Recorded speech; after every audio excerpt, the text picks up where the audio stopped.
Nama saya Monik, umur saya 40 tahun, saya tinggal di Bogor. Pekerjaan make up artist. Hai, nama saya Bintang Veronica, umur saya 35 tahun, pekerjaan saya adalah professional makeup artist, juga ada di coach makeup artist juga. Halo, nama saya Cindy, umur 38 tahun. Pekerjaan saya sekarang di salon. Halo, perkenalkan nama saya Nanda. Umur saya sekarang 32 tahun dan pekerjaan saya sekarang ini di salon. Halo, nama saya Lili. Lahir di Bandung tanggal 29 November 92. Saya bekerja di salah satu brand fashion internasional di daerah Jakarta Barat sebagai kasir.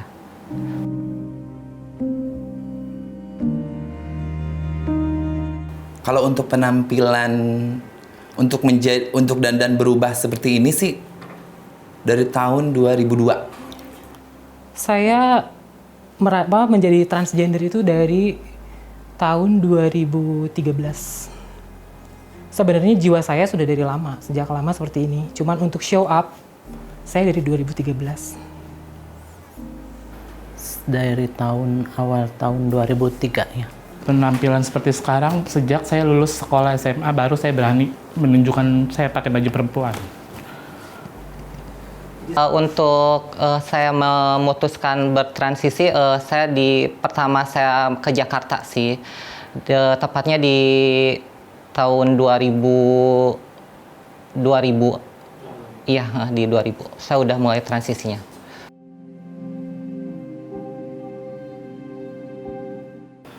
Ya, lebih tepatnya dari pas masuk sekolah kali ya. Dari yang kita bisa ingat itu, dari pas masuk sekolah, ya kita udah ngerasa beda gitu dari yang lain. Udah gitu, dari hasratnya pun dari pas masuk sekolah, dari umur 6 SD itu, kita udah naksirnya malah ke temen sebangku. Iya. Itu dari kecil. Kalau misalkan seperti perempuan dari kecil. Jadi karena keluarga aku kan 7 bersaudara. Jadi zaman dulu itu ibu aku pengennya anaknya cewek cowok. Yang ke-6 cowok, yang ke-7 pengennya cewek. Aku nggak ngerti ya, tiba-tiba pokoknya jadi cowok aja. Jadi yang nggak ngerti, dan udah gitu mungkin zaman aku dulu tuh tahun 80-an untuk perilaku seperti perempuan ini kan masih jarang. Jadi di sekitar rumah itu, pokoknya di kampung aku itu, di rumah itu hal-hal yang berbau-bau keperempuan itu, jadi orang tua nggak berpikir nggak mungkin lah anak gua nanti jadi begini gitu. Jadi dibiarin aja gitu. Kalau misalkan kayak pengen mainan perempuan gitu. Jadi orang tua aku tuh ya udah biarin aja lah, nggak bakalan kenapa-napa gitu. Jadi mungkin orang tua tuh nggak bakalan nyangka kalau dampaknya untuk sekarang jadi seperti ini gitu. Sejak manusia dilahirkan itu ada timbul hasrat. Sejak hasrat itu muncul, saya sudah merasa diri saya adalah wanita. Iya, melihat cowok itu kayak gimana gitu, deg-degan dibanding lihat wanita.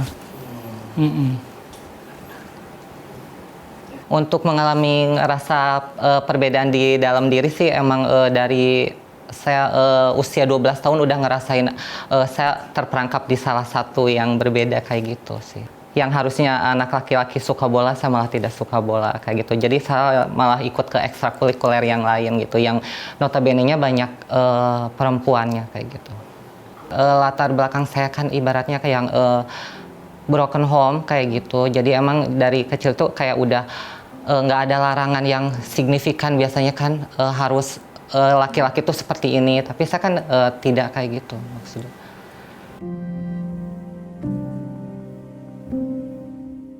Too much ya. Bullying sudah pasti, tapi kembali lagi kepada diri kitanya. Aku tuh tipikal orang yang tidak mau jadi badut. Jadi sebisa mungkin saya bisa membawa diri dan memposisikan diri, circle-nya seperti apa. Sebenarnya musuh para waria itu anak kecil. Pasti kalau misalkan kita lewat, anak kecil pasti ngomongnya gitu pasti. Ya kan? Kalau sama orang biasa sih, orang dewasa ada mungkin yang begitu, tapi kan nggak terlalu yang monoton seperti anak kecil yang selalu ngomongnya tuh yang to the point. Kalau anak kecil kan ngelihat kita lewat aja langsung bencong, bencong, bencong gitu. Tapi kalau misalkan yang dewasa paling bencong, paling gitu doang. Gitu aja sih. Bencinya tuh kalau misalkan pas bulan puasa ada yang lemparin petasan lah, ada yang lemparin sampah, mending sampah. Kadang ada pampers lah langsung to the point lah. Si pampersnya tuh yang ada pupnya, ada kencingnya itu. Itulah yang paling benci sih itu sebenarnya, yang paling benci banget. Saya rasa semua teman-teman saya ibaratnya kan, ya saya termasuk dan teman-teman saya juga pasti merasakan gitu. Kalau diledek, kalau sampai fisik sih enggak ya. Cuma kalau misalkan sampai menghina banget gitu mah ya pasti ngerasain. Ya kayak kamu tuh nggak normal gitu. Kamu tuh melawan kodrat. Ya seperti itulah.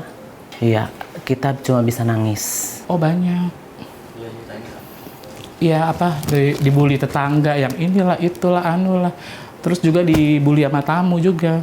Untuk pengalaman tidak nyaman pasti sih ada kayak gitu. Mau di lingkungan kita tinggal ataupun di lingkungan kita bekerja pasti ada hal-hal kayak gitu. Tapi tergantung dari diri saya mensikapinya aja sih kayak gitu.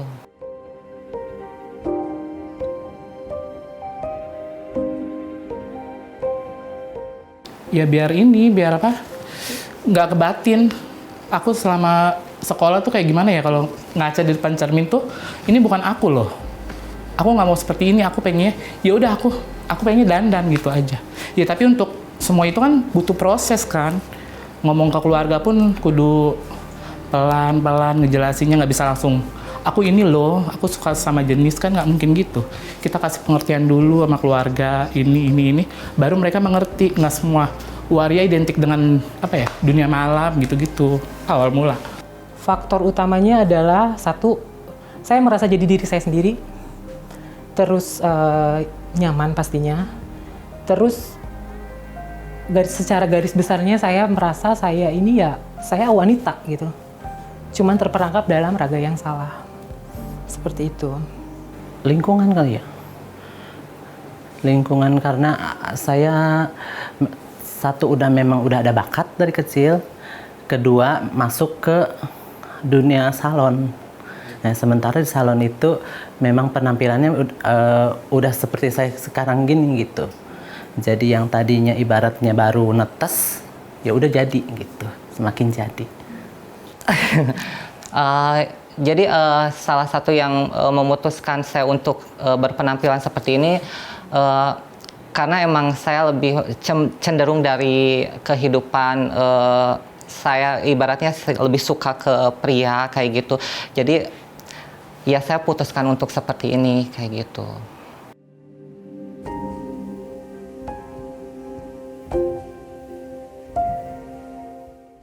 Untuk respon pertama sih dari almarhum dulu ya, dari almarhum ayah saya seperti menentang kayak gitu. Ketika saya berangkat ke Jakarta dengan posisi laki-laki dan sementara saya sudah di Jakarta, ketika saya pulang dan udah berpenampilan seperti ini, itu udah merupakan suatu gunjingan dari keluarga, mau dari pihak almarhum ayah ataupun ibu kayak gitu.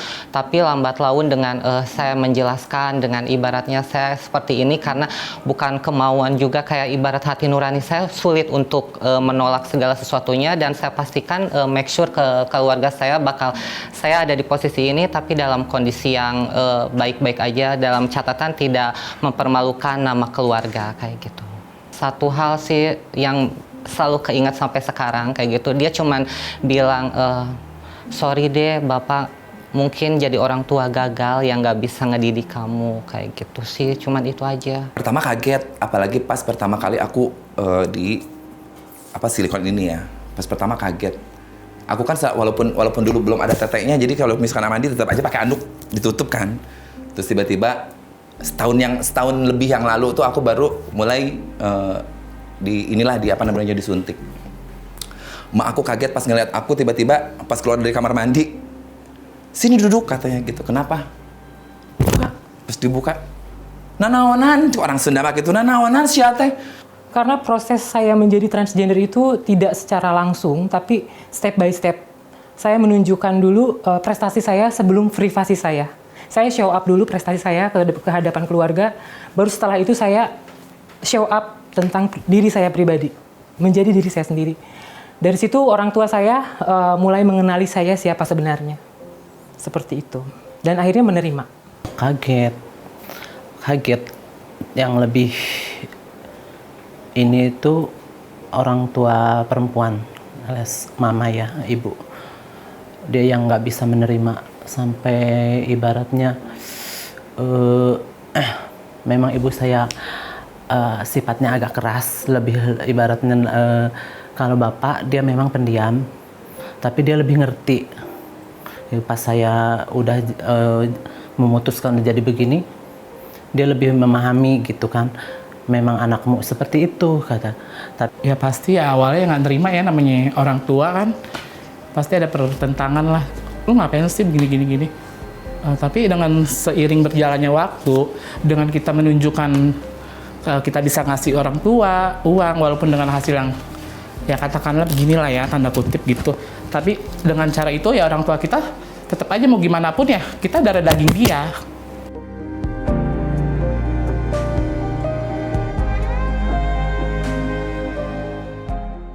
Aku sih pengennya ya itu sih sebenarnya masing-masingnya tergantung maksudnya pemikiran mereka kayak gimana. Aku sih pengennya tuh orang yang memandang aku tuh, memandang kaum kita, jangan terlalu jangan terlalu ekstrim lah memandang kita tuh yang benar-benar hina gitu. Karena waria itu nggak semua waria juga berperilakunya seperti itu gitu. Maksudnya ada yang ya mereka punya skill tersendiri gitu. Ada yang salon, ada yang rias make up pengantin, ada yang make up artis kayak gitu-gitu. Jadi jangan selalu memandang rendah waria gitu. Terima kasih sudah menjadi juri untuk hidup saya sampai saya menang sampai detik ini. Saya cuma pengen nyampein, saya tuh nggak kepengen seperti ini. Kalau saya boleh meminta ibaratnya untuk bisa kalau normal kayak orang-orang, tanpa harus bergejolak, tanpa harus berperang dulu dalam hati kita gitu kan. Ya udahlah, biarkanlah mereka mau berkata apa.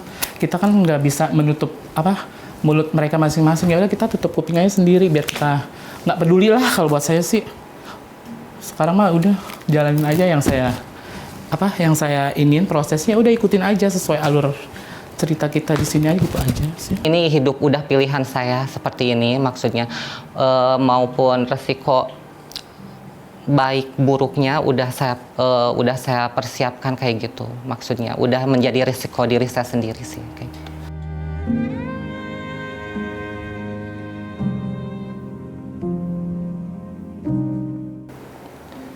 Kalau Nurani enggak ya, kalau Nurani memang Nuraninya dan Nurani perempuan, tapi kalau untuk masalah lebih ke agama, lebih ke nantinya ke akhirat, ya pasti itu bertentangan gitu.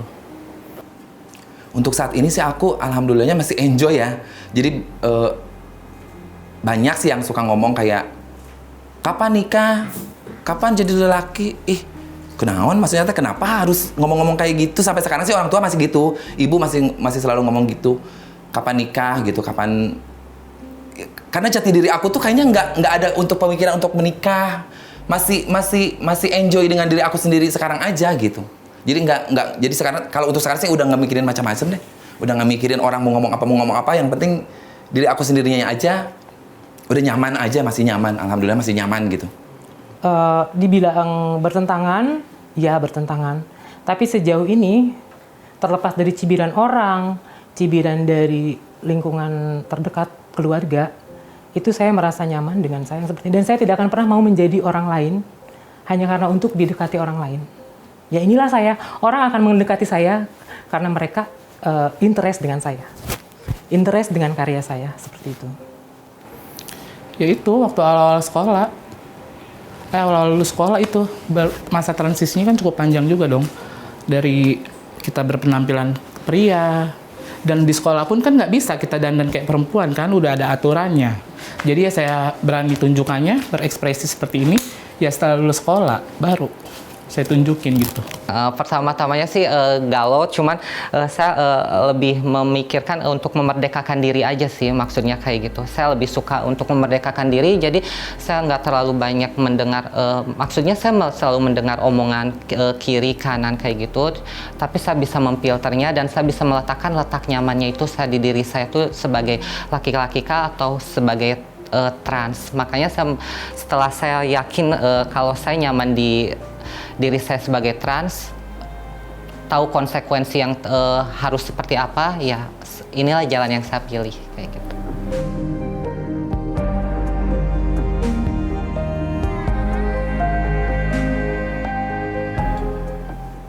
Kalau bapak kan udah nggak ada, itu dari tahun 2019. Sebenarnya sih aku sakit hati.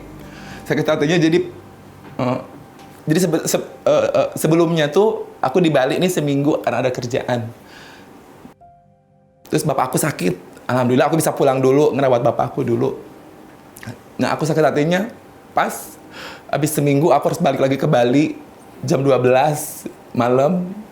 Pokoknya sampai Bali itu jam 2 apa jam 3 gitu. Bapak aku meninggal jam 5.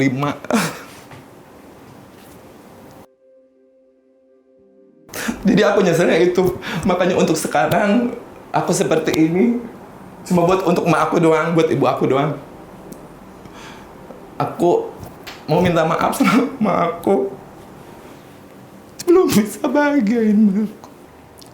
Pokoknya pengennya aku mudah-mudahan ke depannya aku lebih semangat lagi cari uang buat ngebahagiain ibu aku. Ya Allah, semoga Allah juga mendengar. Kalian juga tolong bantu doa. Semoga aku bisa bahagiain emak aku gitu.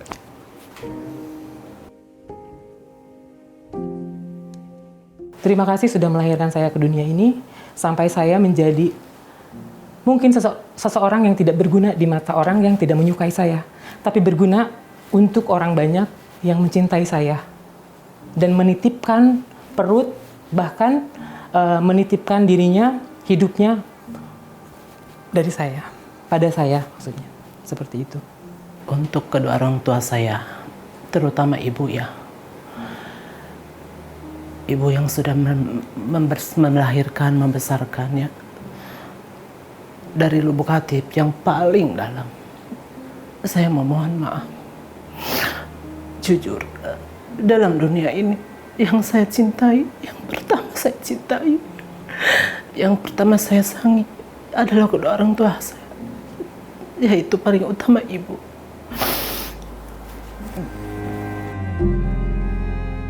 Maka dari itu ibu, saya mohon maaf. Saya selalu berdoa sama Tuhan, sama Allah. Mudah-mudahan kalaupun ini memang jalan saya seperti ini, mudah-mudahan jangan sampai ibu kena kebagian dosanya. Biar saya yang nanggung semua, karena ibu nggak pernah salah. Ibu nggak pernah salah. Dia udah mendidik, udah mengarahkan, dia udah ibaratnya udah sebisa mungkin dia supaya anaknya tidak menjadi begini. Itu perjuangan ibu saya, tapi memang saya seperti ini. Itu sangat dosa saya terbesar sama ibu saya.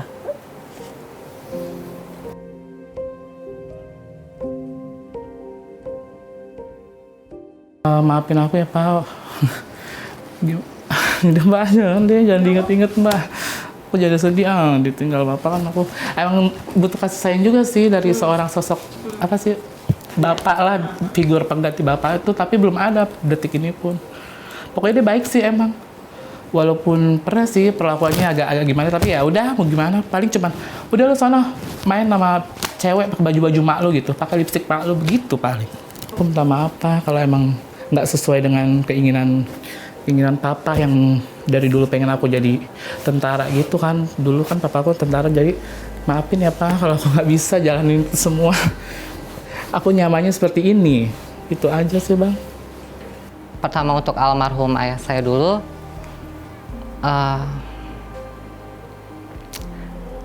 maaf maksudnya saya milih jalan yang ini kayak gitu. Saya juga tahu ini suatu tindakan saya yang salah, tapi saya nggak bisa mungkirin untuk bebas dari dari nurani saya sendiri kayak gitu. Jadi untuk papa maksudnya sorry, nggak pernah jadi yang ngebanggain aja kayak gitu. Kalau untuk mama ya maksudnya nggak bisa ngomongnya sih. Ya untuk mama sih tahu mungkin dia juga ada sedikit beban ketika saya harus pulang kampung kayak gitu dengan omongan-omongan dari lingkungan kayak gitu. Maksudnya sorry, maaf ma, maksudnya nggak bisa bikin bangga. Tapi sebisa mungkin saya bakal ngelakuin hal-hal yang bisa bikin bangga aja kayak gitu sih.